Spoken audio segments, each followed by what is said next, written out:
उस मुल्क में जब एक मस्जिद को और मस्जिदों को शहीद किया जा रहा है तो ये सो कॉल्ड सेकुलर पार्टियां आवाज़ निकालने को तैयार नहीं है। ये ओवैसी या दूसरी मुस्लिम पार्टियों को हल्का न समझें और मजबूरन मुसलमान एक का एक तबका ऐसा होगा और वो कहेगा कि जब कोई कुछ नहीं कर रहा तो हम अपना वोट ज़ाया यहीं करें। इसके नतीजे में हिंदू वोट और जुड़ेगा। आज अखिलेश इस गलतफहमी में है कि सारा अहिर वोट उनके पास है, कैलकुलेशन करते हैं वो, ये गलतफहमी है उनकी। 20-22% तो ऑलरेडी भाग चुका है बीजेपी में और जिस दिन ये पता लगेगा कि मुसलमान अब वोट नहीं दे रहा है तो 50% जो है वो बीजेपी में चला जाएगा पावर के साथ। हमारी हैसियत क्या है?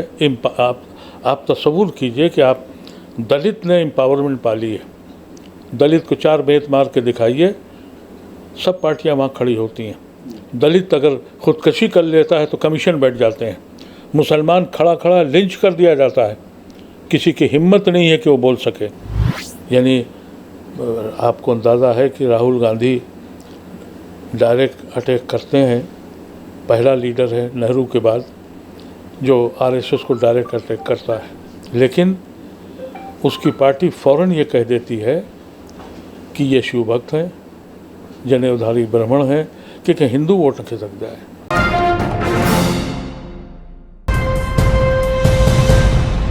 Farmer AMU old boys association के ज़रिए आज कॉन्स्टिट्यूशन क्लब ऑफ इंडिया में एक प्रेस कॉन्फ्रेंस की गई, जिसमें एएमयू के जो ओल्ड बॉयज एसोसिएशन के अध्यक्ष, सेक्रेटरी वगैरह तकरीबन 20 से 22 लोग शामिल हुए और उसके अलावा तकरीबन 50 अलीगरियन यहाँ पर बैठे, एक साथ बैठ करके, और ये फैसला किया गया है कि उत्तर प्रदेश के जो इलेक्शन आने वाले हैं उसमें किस तरह से रणनीति बनाई जाए, उसको लेकर ये लोग काम कर रहे हैं और उसके बाद लखनऊ का दौरा भी करने वाले हैं और उत्तर प्रदेश के कई इलाकों में दौरा कर एक रणनीति बना करके ये फैसला करने वाले हैं कि मुसलमानों को किस तरह से यूनाइट किया जाए और किस तरह से मुसलमानों की जो हिस्सेदारी है सियासत में उसको हासिल किया जाए। क्योंकि अब जिस तरह से ये मैसेज आ रहा है कि तमाम सियासी पार्टियों ने मुसलमानों का नाम लेना पूरी तरह से ख़त्म कर दिया है, चाहे लिंचिंग हो या कोई भी मामला हो, कोई भी सेकुलर पार्टी, चाहे वो कांग्रेस हो, समाजवादी पार्टी हो, बहुजन समाज पार्टी हो, कोई भी मुसलमान का नाम लेना पसंद नहीं करता, क्योंकि उनको लगता है कि हिंदुओं का वोट खिसक जाएगा। ऐसे हालात में क्या करना चाहिए, इसी को लेकर रणनीति बनाई गई। हमारे साथ former member of parliament Mohammad Adeeb साहब हैं, जो अलीगढ़ ओल्ड बॉयज एसोसिएशन में भी रहे हैं, ऑफिस बेरर रहे हैं, उनसे हम बात करेंगे। अदीब साहब, क्या मकसद था आज की इस मीटिंग का? शकील साहब, इसमें जो बात आपने इनिशियली कही, यही एक दर्दनाक कहानी है कि जो पार्टियां अपने को सेकुलर कहती हैं वो खौफज़दा हो गई और उनके दिमाग में ये बात आई कि मोदी के आने के बाद, क्योंकि 2014 में मोदी ने यह फ़ैसला किया था कि हम माइनस मुसलमान हाकिम वक्त बनेंगे, और वो बन गए। उसके बाद कांग्रेस ने कमेटी बिठा ली और कहा कि हम इसलिए हार गए कि हम मुसलमान नवाज कहलाते थे। उन्होंने अपनी पॉलिसी बदली और इसको देखते देखते अखिलेश की पार्टी, मुलायम सिंह के आने के बाद अखिलेश मालिक बने, उनकी पार्टी मायावती, या जैसा आपने कहा, इन सब को ये ख्याल आया कि मुसलमान जाएगा कहाँ, क्योंकि 92 के बाद, बाबरी मस्जिद की शहादत के बाद मुसलमानों के दिल में एक बात आई थी कि हम बीजेपी को हराएंगे। तो इनको ये ख्याल हुआ कि अब तो मुसलमान जाएगा कहाँ। आज मसला ये है कि छोटी छोटी पार्टियां, जैसे मल्लाहों की पार्टी है, राजभर की पार्टी है, पटेल की पार्टी है, कोई सेंटर का मिनिस्टर बन रहा है, कोई स्टेट का मिनिस्टर बन रहा है, एक होड़ लगी है कि उनका 2% 3% वोट कैसे हासिल किया जाए, विद द एंटिसिपेशन कि ये 20-22% मुसलमान ये जानवरों की तरह बीजेपी को हराने के लिए हमारे पास आएंगे। क्योंकि अब इस मुल्क में इलेक्शन मुद्दे पे नहीं होता, हिंदू मुसलमान पे होता है। 35-40% जहन ऐसा तैयार हुआ है कि मुल्क तबाह हो जाए, ख़त्म हो जाए, मियाँ को तो ठीक करना है। और एक उसका जहन में यह है कि हिंदू राष्ट्र बन रहा है मोदी उसके आइकॉन हैं। तो 35-40% वोट की सिक्योरिटी उनके पास है। अब जो बैलेंस दूसरे लोग बचे 60-65%, वो अपने को सेकुलर तो कहते हैं, लेकिन डरे हुए सहमे हुई पार्टियां हैं। यानी आपको अंदाज़ा है कि राहुल गांधी डायरेक्ट अटैक करते हैं, पहला लीडर है नेहरू के बाद जो आरएसएस को डायरेक्ट अटैक करता है, लेकिन उसकी पार्टी फ़ौरन ये कह देती है कि ये शिव भक्त हैं, जनेऊधारी ब्राह्मण हैं, क्योंकि हिंदू वोट न खिसक जाए। तो जब उस पार्टी की जिसकी बुनियाद सोच गांधी के ऊपर रही हो, जिसके अमल नेहरू ने किया हो। भाई तो यही बात तो ओवैसी साहब कहते हैं कि मुसलमानों को हिस्सेदारी चाहिए, और उसी को लेकर के वो उत्तर प्रदेश में उतरे हैं कि कोई भी सियासी पार्टी मुसलमानों का नाम नहीं ले रही, वोट चाहिए, अखिलेश को भी वोट चाहिए, लेकिन मुसलमानों को साथ पे बिठाना स्टेज पर या मुसलमानों की बात करना। अभी उन्होंने जिस तरह से परसों एक प्रेस कॉन्फ्रेंस में MY की परिभाषा ही बदल दी। उसको उन्होंने ये कह दिया महिला और यूथ जो मुस्लिम और यादव हुआ करता था। जी देखिए, ओवैसी साहब जो कह रहे हैं वो बहुत से मुसलमान कह रहे हैं, और मैंने ये बात मुख्तलिफ़ पॉलिटिकल पार्टीज़ के लीडर से करी। सोनिया गांधी को ख़त लिखा, ममता बनर्जी को ख़त लिखा, लालू जी से बात करी, उनको ख़त लिखा, दूसरी छोटी पॉलिटिकल पार्टी से मिला, आप लोग मिल के लड़िए और हमको हमारी हैसियत दीजिए। लेकिन जब ये लोग हैसियत नहीं दे रहे हैं तो ओवैसी हों या दूसरी मुस्लिम पार्टियां हों, वो बाउंड टू कम बैक, वो आएंगी। वो मुसलमानों के लिए भी नुकसानदेह होंगी और मुल्क के लिए भी नुकसानदेह होंगी, इसलिए कि जिस मुल्क की बुनियाद सेकुलरिज्म पे रखी गई हो, वो मज़हब के नाम पर अगर पार्टियां चलेंगी, एक पार्टी तो चल ही रही है, अब उसकी नकल में मायावती भी मंदिर बना रही हैं, वो भी वहाँ जा रही हैं, अखिलेश भी आज मैंने देखा एक और मंदिर बनाने जा रहे हैं। उस मुल्क में आम आदमी पार्टी वहीं से शुरुआत जी, आम आदमी पार्टी ने वहीं से शुरुआत की है। उस मुल्क में जब एक मस्जिद को और मस्जिदों को शहीद किया जा रहा है, तो ये सो कॉल्ड सेकुलर पार्टियां आवाज़ निकालने को तैयार नहीं हैं। तो ये जो आज जो अलीगढ़ के उन हजरात की जिन्होंने अपने किसी न किसी वक्त में अपने दौरान तालीम अपने स्टूडेंट्स की क़यादत की थी, आज वो सब लोग इकट्ठे हुए और उन्होंने कहा कि हम एक प्लेटफार्म बनाएंगे, और वो प्लेटफार्म पार्टियों को मजबूर करेगा कि अगर आप अपनी पार्टी के वजूद के लिए लड़ रहे हैं तो हम आपके साथ नहीं हैं, अगर आप मुल्क को बचाना चाहते हैं तो हम आपके साथ हैं, और अगर आपकी ये गलतफहमी है तो मैं आपके ज़रिए बता देना चाहता हूँ अखिलेश को भी और दूसरी पार्टियों को भी कि ये ओवैसी या दूसरी मुस्लिम पार्टियों को हल्का न समझें, और मजबूरन मुसलमान एक का एक तबका ऐसा होगा और वो कहेगा कि जब कोई कुछ नहीं कर रहा तो हम अपना वोट ज़ाया यहीं करें। इसके नतीजे में हिंदू वोट और जुड़ेगा। हम लोग इस मुल्क के कॉन्स्टिट्यूशन को, इस मुल्क के वजूद को, इस मुल्क के तसव्वुर को बचाने के लिए आज तैयार हुए। हमसे सीनियर भी हजरात आए, वो हमसे सीनियर थे, उनकी कई ऐसे लोग हैं, एक डॉक्टर हैं वो भी वहाँ प्रेसिडेंट थे, अली अमीर, वो तो बिल्कुल बीमार हैं लेकिन वो भी पकड़ा के आए। और नौजवान जो हैं इनसे कहा गया है कि आप जिस पार्टी में हैं रहिए, लेकिन ग़ुलामों की तरह नहीं। और जो ये मुसलमानों ने तरीक़ा बना लिया है कि इलेक्शन कोई जश्न है या कोई मेला है। तो साहब यही तो बात है, उत्तर प्रदेश की अगर हम बात करते हैं तो मुस्लिम वोटर बाशऊर नहीं है। अगर हम बंगाल की बात करते हैं, बिहार की बात करते हैं, दोनों स्टेट को बहुत करीब से मैंने कवर किया, तो आखिरी वक्त तक कोई बोलने को तैयार नहीं रहता, बिल्कुल खामोश रहता है और ख़ामोशी से एक प्लानिंग करता है। लेकिन उत्तर प्रदेश में ये चीज़ नज़र नहीं आती। इसी के लिए कोशिश हो रही है। ये जो अगर ये पढ़ा लिखा तबका, देखिए कोई कस्बा, कोई बड़ा शहर या छोटा शहर ऐसा नहीं है जहाँ अलीगढ़ मुस्लिम यूनिवर्सिटी की बिरादरी ना हो। पूरी दुनिया में है, उत्तर प्रदेश और बिहार में बिलखुसूस बहुत हैं। मुख्तलिफ़ पार्टियों के ग़ुलाम बन के रह रहे हैं। उनको इसका अंदाज़ा नहीं है कि मुसलमान कौम की नस्ल की हालत क्या हो गई है। अब उनको जगाने का काम हम ये कर रहे हैं, कोशिश कर रहे हैं हम लोग, और करेंगे कि ये अगर 2-3 महीने में ये लोग इस बात पे तैयार नहीं होते हैं तो फिर हम लोग कोई फ़ैसला करेंगे। शायद ये फ़ैसला भी करना पड़े जो कि भाई हम हट जाते हैं इलेक्शन से, तब पता लगेगा।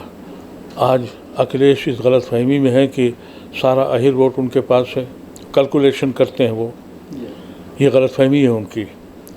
20-22% तो ऑलरेडी भाग चुका है बीजेपी में, और जिस दिन ये पता लगेगा कि मुसलमान अब वोट नहीं दे रहा है तो 50% जो है वो बीजेपी में चला जाएगा पावर के साथ, क्योंकि अब लड़ाई आइडियोलॉजी की नहीं है। आज का नेता पावर हासिल करना चाहता है, और वो पावर उसको ये मिल रही है कि भाई ये 20-22% जो जाहिर हैं ये मजबूरन वोट देंगे। क्या ये सीधा बीजेपी के लिए रास्ता खोलना नहीं होगा? आ जाए, 24 कैरेट का हिंदुत्व बिक रहा है। 24 कैरेट का अगर सेक्युलरिज्म नहीं बेच रहे हैं आप, और 14 कैरेट का सेक्युलरिज्म बेचना चाहते हैं तो हमें नहीं चाहिए। हमारी हैसियत क्या है? आप तसव्वुर कीजिए कि आप दलित ने एम्पावरमेंट पाली है। दलित को 4 बेत मार के दिखाइए, सब पार्टियां वहाँ खड़ी होती हैं। दलित अगर ख़ुदकशी कर लेता है तो कमीशन बैठ जाते हैं। मुसलमान खड़ा खड़ा लिंच कर दिया जाता है, किसी की हिम्मत नहीं है कि वो बोल सके। तो ऐसे माहौल में हमको क्या करना चाहिए? आज के मौजूदा दौर में मेरा अपना ख्याल है हमारे पास कोई लीडर और रहबर नहीं है।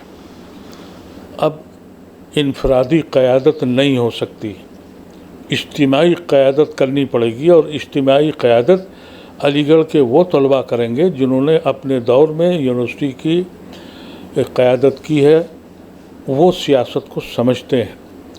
ये पहली कोशिश है कि वो हजरात जो इसके अहल थे वो सब एक साथ खड़े हों, अपनी पार्टी में रहें जिस पार्टी में है, लेकिन ग़ुलाम बन के नहीं, अपनी हैसियत के साथ रहें। ये मुद्दा था। इसमें हम लोग, इसमें बहुत दूर दूर से लोग आए थे। कुछ लोग इसलिए नहीं आए कि एक साहब की वालदा का इंतकाल हो गया था, कुछ बारिश यूपी में ऐसी हुई कि 2-4 ज़िले में लोग निकल नहीं सके। प्रदीप भाई, ऐसा नहीं लगता कि ये सारी चीज़ें बहुत पहले से प्लानिंग होनी चाहिए? जब इलेक्शन आता है तभी इस तरह के प्रोग्राम्स होते हैं, इसी तरह की जद्दोजहद होती है। ये तो एक मुसलसल जद्दोजहद होनी चाहिए।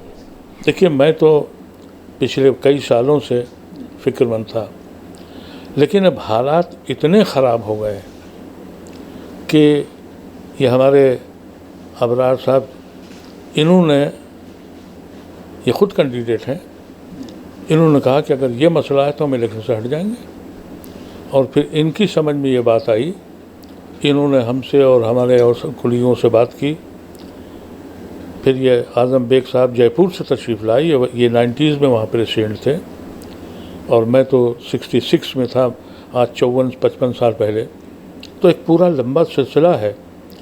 अब देर से आए दुरुस्त आए, लेकिन ये ज़रूर बात है कि हमने आज से नहीं 2500 साल से हमने मुस्तक़बिल का कोई खाका बनाना छोड़ दिया था। हम माजी में रहने वाली कौम हैं। इसको जगाने का काम उलमाए कराम का था, उन्होंने नहीं किया। आज कोई ऐसा मसला हो जाए कि फ़लाँ की गर्दन काट दो तो 500, 5000, 50,000 मुसलमान आ जाएगा, लेकिन तुम्हारे बच्चों का मुस्तक़बिल क्या होगा, तुम्हारी हैसियत क्या होगी? ये जो समाज है इसने ये देख लिया कि दलित जो है वो तो अब IPS बन गया, IAS बन गया, बिजनेसमैन बन गया, समाज में उसकी पोजीशन हो गई। वो जो तबका जो जूते बनाता था, जो मैला उठाता था, वो देख रहा है कि ये कौम तैयार करेंगे जो उठाएगी। तो ये आखिरी कोशिश है।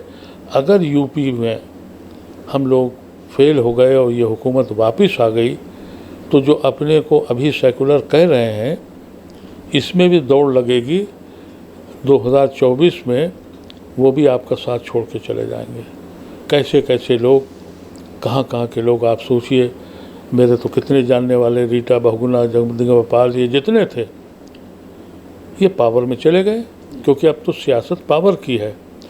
हमको अपनी कोशिश करनी चाहिए। देर हुई है, लेकिन इस नौजवान ने मेरे साथी ने ये फैसला किया और हम सब लोगों ने लब्बैक कहा इस पर। चलिए ये पहला, लेकिन इसके अलावा जिस तरह से अभी आपने कहा कि 35 से 40% वोट है जो बीजेपी का फिक्स है, वो हिंदूवाद के ऊपर उनको वोट देगा, तो क्या अभी जिस तरह के हालात देखने में आए पिछले 2 साल में देश के, और अब जो इकनॉमी के जो हालात हैं, या अभी उत्तर प्रदेश की हम बात करें तो जिस तरह से कोविड के दौरान गंगा के किनारे लाशें दिखाई दी, और अभी फिरोज़ाबाद और कई डिस्ट्रिक्ट ऐसे हैं जो पूरी तरह से बच्चे लगातार वहाँ पर मर रहे हैं, सैकड़ों बच्चे मर गए हैं, उसके बावजूद क्या गैर मुस्लिम जो हिंदू है, हिंदू वोटर है, वो अभी भी बीजेपी के साथ? देखिए, मैंने बताया ना कि एक जहन है, आरएसएस ने एक जहन ऐसा तैयार कर दिया है कि ये सारी मुश्किलात और सारी परेशानियों की जिम्मेदारी सिर्फ मुसलमान के पास है, मुसलमान की वजह से हो रहा है। और उसके जहन में ये एहसास कमतरी की एक निशानी होती है। अनफॉर्चुनेटली ये हुआ है कि मौजूदा हाकिम जो हैं ये जाहिल भी हैं और कम अक़ल भी हैं। इन्होंने ये महज़ब भी नहीं है, डेमोक्रेसी को बिलीव भी नहीं करते। हमारे इख्तिलाफ़ात अटल बिहारी वाजपेयी से नहीं थे, लेकिन ये जो सिस्टम आया है, मैं आपसे एक मिसाल के तौर पे एक बात कह रहा हूँ, मोदी ने बीजेपी को ऑलरेडी ख़त्म कर दिया है। अब बीजेपी का नाम नहीं आता है, अब ये आता है मोदी है तो मुमकिन है। यानी बिल्कुल वो स्टाइल है जैसे आप जानते हैं कि दुनिया में हिटलर को सब जानते हैं, हिटलर की पार्टी को कोई नहीं जानता। आज बीजेपी वहीं खड़ी है। तो जब ये शक्ल पैदा हो जाए कि शख्सियत परस्ती इस हद तक आ जाए, और वो कौम जिसने अपने कौम को खून को बांटा, सेकुलरिज्म की बुनियाद रखी, आज उसके नाम पर इलेक्शन हो रहा है कि मियाँ को ठीक करना है। तो मियाँ को जागना चाहिए और मियाँ को समझना चाहिए, और ये काम अगर अलीगढ़ बिरादरी अपने हाथ में ले लेती है और उसकी क़यादत वहाँ के पुराने लीडरान ले लेते हैं जो यूनियन में रहे हैं, तो मैं समझता हूँ कि ये मुल्क भी बच जाएगा और मुसलमान भी बच जाएगा। ये मेन मुद्दा था जिस पे आज हमारी गुफ्तगू हुई। शुक्रिया मोहम्मद अदीब साहब जो हमसे बात कर रहे थे, ख़ासतौर से आज जिस तरह से farmer student leader association AMU के जो यहाँ पर इकट्ठा हुए थे और उन्होंने एक लाहे-अमल तैयार किया है, एक रणनीति बनाई है उत्तर प्रदेश इलेक्शन को लेकर, उस पर आपने विस्तार से बात की। दिल्ली से कैमरा पर्सन फैज़ी के साथ न्यूज़ मैक्स के लिए शकील अहमद।